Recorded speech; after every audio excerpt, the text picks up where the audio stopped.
Sabahınız xeyir olsun. Sizlərə vacib bir məlumatı diqqətinizə çatdırmaq istəyirəm. Bu 6 manata, 7 manata, 8 manata radiator yuyurlar. Yəni niyə insanları aldadısınız? Niyə insanların pulunu alasınız? Yəni 6 manata, 7 manata radiator yuma olaraq, hə? Diş fırçası almısınız əlinizə, düşmüsünüz bir dənə tostorandan diş fırçasına kombi baxma eləyirsiniz. Elə kombi baxma eləyirlər. Diş fırçasının kombi baxma. Yəni nə edirsən? Dişlərini fırçalırsan. Peşəkar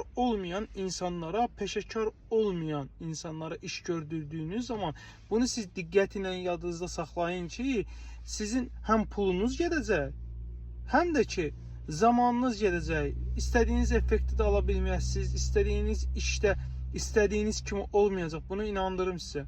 Yəni özünə usta deyən adam peşəkar insan. Peşəkar insan. Yəni 6 manata, 7 manata iş görmür. Yəni bir zəhv olun, bir soruşun görün qiymətlərin ondan. Görün nə qədər fərq vardı. Yəni bu qədər qiymət aralığındakı fərqdə sizin özünüz hiss etməlisiniz ki, bunlar yəni iş bacarmır ki, bu qiyməti bu iş görürlər.